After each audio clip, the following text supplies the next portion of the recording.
Welcome to the Marketing for the Culture podcast, powered by the African American Marketing Association. Each week, we'll bring you an insightful conversation from some of the best experts in our industry on how to advance our career. Join the collective of Black marketers across the world advancing their brand as we work towards creating a collaborative community. Hey everyone, welcome to Marketing for the Culture podcast, powered by the African American Marketing Association. Today we have a special guest, Guy Kawasaki. He is the author of Art of the Start, the time-tested Battle-Hardened guide for anyone starting anything. Guy, welcome to the show. How are you doing today? I'm doing good. Thank you. Thank you very much for having me. Yes. So you have accomplished so much in your life, your career.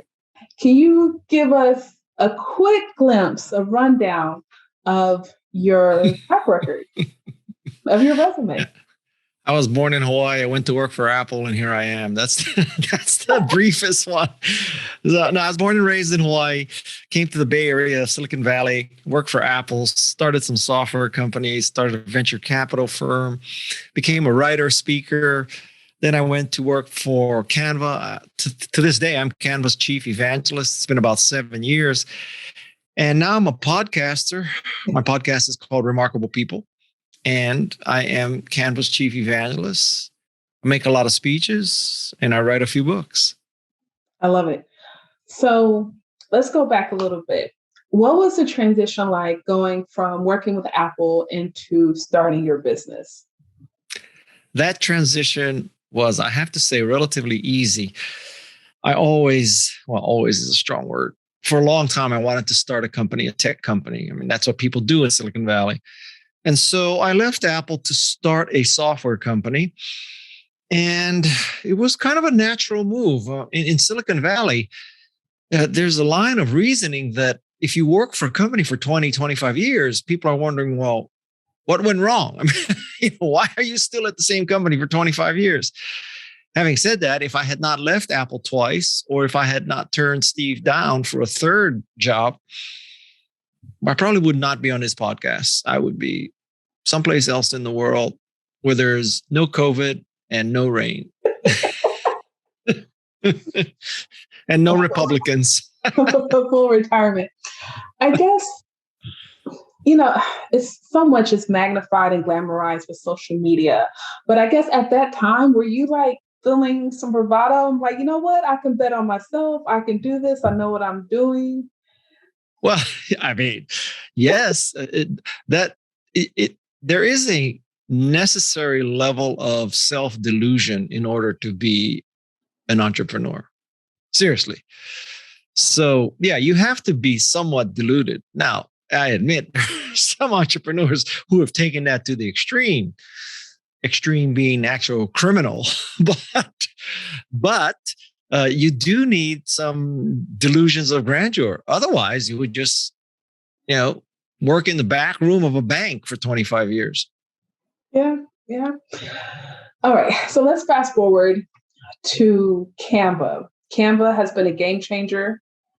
It has, even coming out as a game changer 7-8 years ago, it's still continued to be progressive and, I guess, simplify graphic design for people like me. But what was it about Canva that stood out to you that was like, you know what? I believe in this company. I want to jump on board.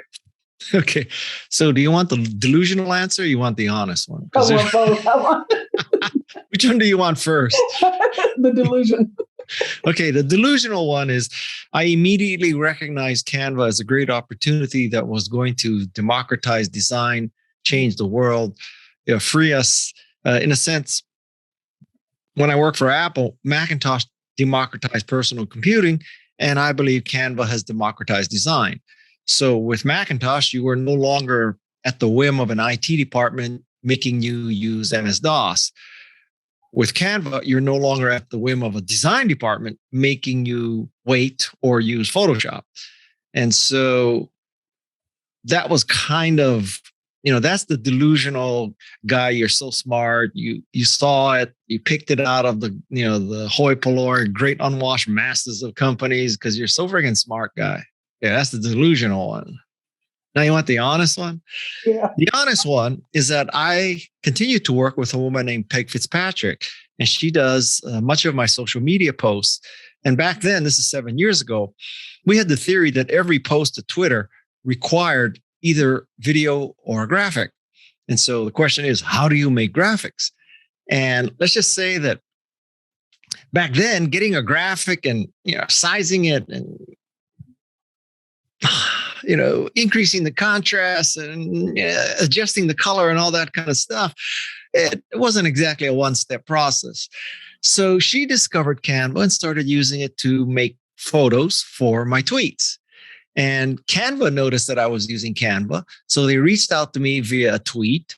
Miracle upon miracle, thank you, God. I noticed that tweet because noticing an at mention is not a trivial task. So I happened to notice it. I happened to respond. They happened to respond. And I said to Peg, is Canva what we use to make graphics? And she said, yes. I said, do you like it? She said, yes. I said, do you think I should help them? And she said, yes. And that's why I helped Canva. Okay. I love the delusional. So basically, I'm telling you, behind every successful man is an amazing and amazed woman. Yes, I love it. Okay, I love the delusional answer because with that, it shows the theme and trend you have in business, right? And that's about locking in on that unique, I'll just say USP, right? That unique selling proposition. Yeah. And as marketers, we have to learn that. We have to know that because now every industry needs marketing. Every industry is competitive. So what's going to set you apart? Right. So how do you think that's an innate skill or that's something that can be learned? I repeat myself. You want the delusional answer? You want the honest answer? The delusional answers first. Well, the delusional answer is because of my raw intellect and great taste and insight and vision, I can pick out winners. Mm-hmm. Okay. That's, whenever you ask a venture capitalist, well, why'd you invest in Canva? Why'd you invest in Apple? Why'd you invest in Cisco? Why'd you invest in Pinterest, Instagram, Facebook, or Google?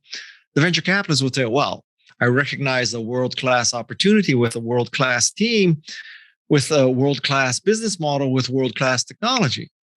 And if you were to say that same venture if you were to say to that same venture capitalist, well, why'd you invest in the other 19 companies that burned $500 million? The venture capitalist would say, I told my dumbass partners not to do those deals. That's how it works. Okay. So the delusional answer is that I can pick winners. The honest answer is it's called Guy's Golden Touch. And Guy's Golden Touch is not that whatever I touch turns to gold. Guy's Golden Touch is whatever is gold I touch.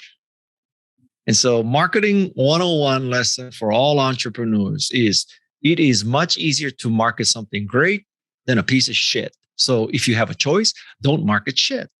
Don't produce shit. Don't create shit. Don't align yourself with shit. Now, you might ask, well, how do you know whether it's shit or great? And a lot of that is luck and hindsight, baby. Because it's a fine line sometimes. Yeah. I mean, I'm in Houston, Texas, and we have waste management. I mean, that's the thing. Like, we have oil and gas, energy, manufacturing. Those companies need marketers, and that's not sexy compared to Apple, Dropbox, a marketing agency. Wait. You got Enron. Well, yeah, crash and burn. Seriously, Enron, which is the Theranos of its day, Enron was a smoking hot company. I mean, Tom Peters was all over that company in search of excellence, revolutionizing, democratizing, innovating the energy business. Oops. So, seriously, the way it works is, at least in Silicon Valley, we throw a lot of crap up against the wall. Some of it sticks. We go up to the wall, we paint the bullseye around it, and then we declare victory. We say we hit the bullseye. Well, you can always hit the bullseye if you paint the bullseye after you see what sticks. Trust me, it's it's a high probability of success if you can change the target after you fire the shot. So life is good. And that's Silicon Valley in a nutshell. Change the target after the shot. Okay. So we're going into a new year, 2022 is here. So everyone, I want to level up. How do we change the target? How do we reboot our brain, to have the quote unquote vision? Listen, if it were that easy for me to explain, first of all, I wouldn't tell you. But let's suppose you caught me in a weak moment. I decided to tell you. I don't think it can be done. And if any guru or visionary tells you they can, they're lying. They're pathologically lying. So what I would say, it's all about sort of probability. So what is the richest vein? And I'm not saying this is a guaranteed vein. I'm saying this is the richest vein. So I think that the richest vein for tech is you create or affiliate or find a company with a product that you love to use. So at the extreme, 2 guys, 2 gals in a garage, they create a product that they want to use. Steve and Woz create an Apple One. They want to use it. All right. Larry and Sergey create a search engine that they want to use. Now, I don't think that in these cases of great tech companies, there was some kind of massive market research that proved the burgeoning market and the potential of this product. I mean, what was the market forecast for personal computers in 1976? Oh, maybe 0. So it's not a proven market. And a lot of products create markets that were not there. So you can't forecast a market that isn't there until the product creates it. So I guess I'm coming back to a lot of it is just dumb shit luck. Or the flip side of dumb shit luck is you create a product that you want to use and you hope that you're not the only psychopath that wants to use it. And I would say that describes Apple. That, it wasn't just Woz who wanted to use a computer. Yeah. And then we soon find that everyone or every household needs a computer. At least one. Yeah. I think in that process, because you talk about niching down a lot, I also think in that process, when you niche down, you have to be really patient to inform and educate your consumer. And I know it's gotten easier because of the internet, but there's still some leeway. We have to be patient. And I don't think most people are because of the internet, AKA social media. Well, I think that statistically, people quit or pivot or change too fast. Guilty. Yeah. Now, look at me. I quit Apple twice. The first time I quit Apple, do you think I had any idea that Apple could be $1 trillion company? Because obviously, if I did, I would really be a dumbass to quit, right? So obviously I didn't because I'm not a dumbass. So not at that level anyway. So a lot of it is being in the right place at the right time. A lot of it is, you hit the lottery, being born in Silicon Valley, being born to parents who afforded an education, who emphasized an education. It's nothing to do with my grit and my perseverance. I don't mean to say that, luck is a strategy or, I'm not saying you should be lazy and fat and dumb and, all that kind of stuff, but I am saying that a lot of our success is just pure luck, and we should never underestimate the role of luck. Now, having said that, if luck bestows upon you an opportunity, then it's your problem to take advantage of it. Mm. So, it's not purely luck, but luck is the start. Yeah. How important is networking? And I know COVID or no COVID, what are some ways to leverage network? Because I think people want to get in those rooms so they can strike, lucky when the time comes. Well, I have mixed emotions about this. So, if you're talking about Jerry Maguire, shuck and jive, show me the money networking, I think that's bullshit. Okay. if it's going to cocktail parties with your cornflower blue shirt, driving your BMW, and that's it, then you're using all the buzzwords. That ain't me. I mean, if I never go to another party again, I'd be happy. So, but networking, I think, is making sort of sincere, valuable, important, mutually beneficial connections, which is different than shucking and jiving and passing your business card and being Jerry Maguire. Yeah. And so, why do people network effectively? Well, at one very basic level, it's not how good a conversationalist you are. It's how good a listener you are. In other words, shut up and listen. That would make you a better networker right there. So that's at a very tactical level. But I think at a higher level, the most important aspect of networking is how do you help the other person?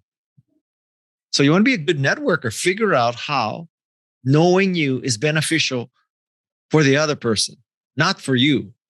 You just have to trust that if you're a good networker and you know a lot of people, it will at some point benefit you. But the way that you get people to know you is because it's useful to know you. Right. I would also make the case, it's not who you know, it's who knows of you, which is a very big difference. So case in point, so my podcast has about 110 episodes right now. Let's just put it mildly. I did not know all 110 people. It's not like I could just email or call up any of these and call up Jane Goodall and say, Jane, what you doing next Tuesday around 10? Because I want to interview you. That's not how it works. So the way it works is I didn't know Jane. I didn't know Margaret Atwood. I didn't know Scott Galloway. I didn't know, most of these people. But because of prior work, and it's decades of prior work, they knew of me, which is different. So I think that that should be the goal, that people know of you. Now, the question becomes, how do people know of you? Well, guess what? It ain't because you're Jerry Maguire. It's because you've actually done something. Duh. So I guess the bottom line is do something great and then people will know of you and life gets better. But just because you're going to the cocktail party in your BMW with your cornflower blue shirt with your pierced ear, that doesn't mean, or pierced nose or pierced anything, that doesn't mean you're a good networker. So a networker brings value to the other person. That's real. I think it kind of gets, I'm thinking about the high value, how you make this thing. But I think we are in this state of instant gratification. We kind of forget, right? Or we want to be attached to someone's name. And we somehow, I'm like, well, I just want to be attached to Guy. And I forget all about the skill sets, resources. I forget how I can help you. And I do see that a lot on social media because, with the association, people are like, well, I want to help you. And I'm like, okay, great. I need help. But my help is based off of what you can offer. Or what you, bring to the table. Yeah. And I think that I must admit, in a rare moment of true transparency, I kind of have a default to yes attitude, right? So now you asked me out of the blue to come on your podcast and I defaulted to yes, right? I said yes. I didn't ask you for your demographics. I didn't ask you to prove. I didn't ask you to fill an application. I didn't ask you for anything. I said, okay, let's do it. So that's a default to yes attitude. And that's because I believe that by defaulting to yes, many more opportunities come to you. So, you can go through life in one of two ways. You can say, I am never going to be taken advantage of. So I'm going to say no to everything. All right. At the end of your life, nobody used you. Or you can say yes to everything and you'll get used along the way, but you'll also make some amazing connections along the way. Now, let's just be transparent because just in case who's listening to this, on a daily basis, I probably get 10 or 15 pitches Will you look at my business plan? Will you come on my podcast? Can I interview you for my PhD dissertation? My high school teacher assigned, you have to talk to an entrepreneur. So I picked you out because what? And I can't tell you that I say yes to all of those, because if I say yes to all of those, I literally will not have a life. So now you might be wondering, you might want to take this out when you edit this, but so you might be wondering like, okay, guys, so why did you say yes? I was one of 15 that day. And you know why? It's because you represent Black entrepreneurs. And I believe that I have a moral obligation to help people. And if there's any group of people that I would love to help, it's minority entrepreneurs. Okay. So, if you were, let me just say, if you were contacting me from the Yale Entrepreneurs Group, I might not be on this call, right? Like, I want to help the next Kavanaugh get his entrepreneurial chops from Yale. I don't think so. Not high on my list. Yeah. So what do you think about diversity in marketing? Right now, there's so much emphasis. I say inclusive marketing, multicultural marketing. It seems to me that at a very basic level, you got to be really stupid to not want diversity and multicultural marketing or people, right? Because this is what I don't understand about the Republican Party. But maybe we should not go there. But, I'm 67 years old. I could give a shit. All right. So, it seems to me that you got to wake up and smell the roses. You got to say, all right, so America is getting less and less pure white, more and more brown, black, and yellow. All right. So, and that trend ain't gonna reverse itself. I don't care how many flags you burn. I don't care, how many times you attack the Capitol. I don't care about it. It ain't gonna reverse. So the trend ain't your friend. Since the trend ain't your friend, maybe you should adjust to it. Okay. Not be known as the racist party. That might help you in the future. Duh. So, it's that kind of thing. So now that we're talking politics here, but in business, the trend is not for decision makers to be white, male, old people. Duh. So maybe you should adjust your marketing to take advantage of these trends. Duh. So this is what I don't understand about many people's marketing. Yeah. So I have my presentation called Knowing How Diversity Drives Revenue. Mm-hmm. And I ended saying, if you don't have an inclusive marketing strategy, you don't have a growth marketing strategy. Yeah. And to me, that's just the simplest way to put it, the way America's demographics are changing. Well, only a few people are lusting after buying an Oldsmobile. I hate to tell you. You know what I'm saying? Okay. So I want to touch on one or two more things real quick. Right. I guess we'll keep it general. What tips can you provide when it comes to hiring and building a team? Well, I think the most important tip, well, there's two. One is diversity. Duh. Because if your entire team is Ivy League educated male white, guess what? You don't exactly represent the real world. You have no idea what the real world wants, et cetera, et cetera. So you're just like totally blind from several angles. That's number one. Number two is it should be a source of pride that you always hire people who are better than you at this job.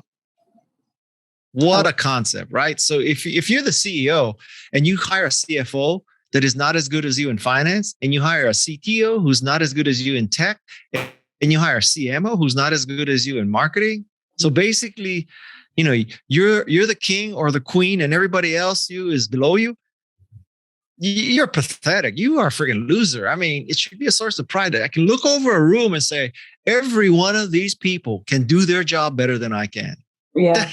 That is a beautiful, beautiful statement. So that's my second piece of advice. And a similar question, what should we look for when it comes to partnerships, whether it's just a general collaboration or a major acquisition? Partners as in people you're hiring, or partners as in partnerships? Yeah, we'll just say 50-50, whether it's audience or investing, putting two businesses together, anything of that nature. Well, I mean, you just described all of business. Yeah. we'll go down the checklist a little bit. Okay. So in terms of money, I understand the concept of you want to find someone that you like, that you share the same vision and the same passion, that you personally complete each other's sentences, kumbaya, like the Coke commercial. I think that's the honeymoon and dating period. Like, I can't tell you how many I can't tell you how many entrepreneurs that I've dealt with that right after they get funding, they say, yeah, we just closed our round and these venture capitalists, they really like us and they share our vision and we agree on everything and we like each other. We're going to play golf with each other, blah, blah, blah, blah, blah.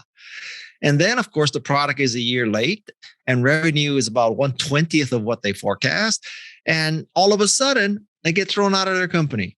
Well, guess what? Venture capitalist sees an entrepreneur as a means to an end. That's it. Just you think you're friends with them. Okay, you're friends as long as you're making your milestones. But if you're not, you are just a means to an end. And it would be better for you, sort of depressingly negative and sort of pessimistically as I described it, it would be better for you to have a mindset that a venture capitalist is a means to an end. And I am a means to an end for the venture capitalist. That's a much more realistic and healthy attitude, because push comes to shove. As long as you're making your numbers, everything is good. And if you're not making your numbers, I don't care if you both love to play golf and you both drive Mercedes and you both went to the same school and you both were in the same frat. Nobody gives a shit. You either making your numbers or not. So that's the funding partnership. As far as corporate partnerships, I think corporate partnerships are vastly overrated and overstated. And I would make the case that most corporate partnerships are mentioned because you cannot talk about revenue, right? So if you had booming revenue, if your revenue was booming, you would not be blowing smoke about, we have a partnership that's very strategic with XYZ. And, we have this other partnership. It's because you cannot talk about revenue, because in a perfect world, you'd be saying, all right, so our month over month revenue increase is 20% and our signups are increasing day over day, 50%. That's what you want to talk about. But since you can't do that because your product is crap, you have to say, we have this strategic partnership with Walmart and, whatever. And, soon we'll be in the end caps. All we just have to do is sign the memo of understanding. Well, there's a long way between a memo of understanding and revenue. Okay. So I think partnership is a word that you use when you cannot use the R word, which is revenue. So a piece of wisdom that if you remember nothing else from this forecast, if you remember nothing else from this podcast, remember this: sales fixes everything. That's it. That's all you have got to know. Sales fixes everything. If you just remember that, you'll be okay. Now, so the last one is partnership in the sense of, a co-partner, somebody else you're hiring, et cetera, et cetera. I think for that, you look for someone who has the same sort of perspective on the business. Is it a short-term flip? Is it a lifestyle business? Or are you dedicating your life to this? Are you trying to dent the universe and change the world? Because all of those are, reasonable ways to do things. You just have to be on the same page. So that's number one. And number two, I would say you should always complement each other. That is not compliment, not in the sense of, you're like really good looking and funny. Compliment meaning if you're the engineer, I'm the salesperson. We complement each other. You do something I cannot do, and I do something you cannot do. If everybody in the company were engineers, who would sell it? And if everybody in the company were salesmen, who would build it? So you need people who complement each other's skills. Okay. What are you looking forward to in 2022? Well,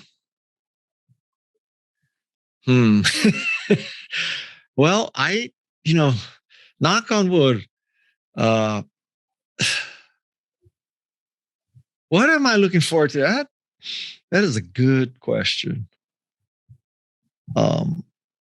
I like to surf, so spring surfing is a very good time. I just, I just love podcasting. So I just love to continue the podcast journey.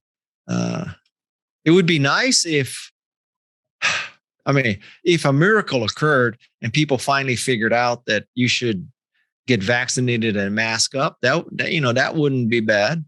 I don't know if I'm optimistic or pessimistic, but if 2 years ago, seriously, if you had said to me 2 years ago, 800,000 Americans are going to die because of something, I would have said, no way. It's not possible. That is, that's 30 times the people who die from gunshots. It's, I don't know, 15 times the people who die from flu. I'm making some of these numbers up, but I think it's about 15 times the number of people who died in the Vietnam War. It's more people than died in World War II. Yeah, there's some of these parallels, right? I would have said there's no way. What kind of Ridley Scott movie did you just watch? That is just not going to happen. 800,000 people died. How is that possible for the richest, highly educated, wealthy, et cetera, country in the world? How is that possible? So it would sure be nice if we wake up. Now, it may be that, I don't know, a lot of these people were older, they were compromised, they were in nursing homes and all that. So, okay, a life is a life. But maybe when it starts affecting children, people will say, now, I don't understand that at all. Yeah. So, but I want to give you one more piece of wisdom about marketing. Yes, please. That was my next question. Okay.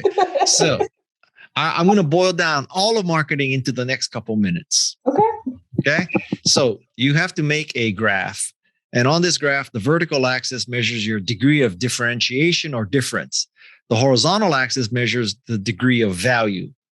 So if you're at the bottom left, you have little differentiation and little value. That's like the 0 point, right? If you're far out on the right, you have a lot of value, but you're not differentiated. There, you have to compete on price because people can get the same useful thing from other companies. In the upper left-hand corner, that's where you have something that's very different, but of no value. In that corner, you own a market that doesn't exist and you're just plain stupid. The bottom left corner is where you have something that's not valuable and there's a lot of other companies creating the same stupid thing. That's the worst corner of all. The corner you want to be in marketing is the upper right-hand corner. This is where you have something that's valuable and unique. iPod, when it first came out, valuable and unique, user interface that a mortal could operate, wide selection of music, legal, easy to install, cheap, 99 cents a song. There was nothing else like the iPod. And those features were valuable. So from a marketing perspective, that's your goal. You want to create or affiliate or position a product that is useful and unique. That's where the action is. Now, I would also say that this applies to people. So if you're a unique and valuable person, guess what? You get a lot of options. They take care of you. They let you work from home, blah, blah, blah. If you're a spouse that's unique and valuable, same thing. So I think that all of life boils down to a very simple thing. Be unique and valuable. That's good. That's all you need to know. Yeah, I came across it, but that was a good personal and professional breakdown. And I'll try to create that graph and put it in the show notes because that's good. Okay. And even more important than that, put in the show notes that they have to listen to remarkable people. Because I have a unique and valuable podcast. For marketing, okay, for a marketing lineup, let's just stick with that, that segment right now. If I were a marketer, why would I listen to Guy's podcast? Well, because there's Bob Cialdini on it, the father of influence. Mm-hmm. There's David Ocker, the father of branding. There is Angela Duckworth, the mother of grit. Mm-hmm. There is Katie Milkman, the next Bob Cialdini. There is Gary Vaynerchuk, influencer. iJustine. There is Tim Ferriss. can I keep going? I mean, so from just a marketing perspective, there's a lot of episodes to listen to. Now, from an entrepreneur's perspective, I have Martha Stewart, Ariana Huffington. I have the woman who started Poopery, Susie Batiz. I have a woman named Susan Fry who sells more pumpkins than anybody in the United States. So I have the person who started Madison Reed, the hair dye company. I have the woman who started Hint, the water company, flavored water company. Steve Wozniak, you may have heard of him. He started Apple, small fruit company in Cupertino. So I'm telling you, I have a great podcast for people who are interested in entrepreneurship and marketing. I love it. Well, we'll definitely promote that. The link as well as the graphics in our show notes and social media. I am grateful. I am grateful. So we're mutually grateful. So, yes. All right, everyone. Thank you for listening to Marketing for the Culture podcast. Remember, I believe in you.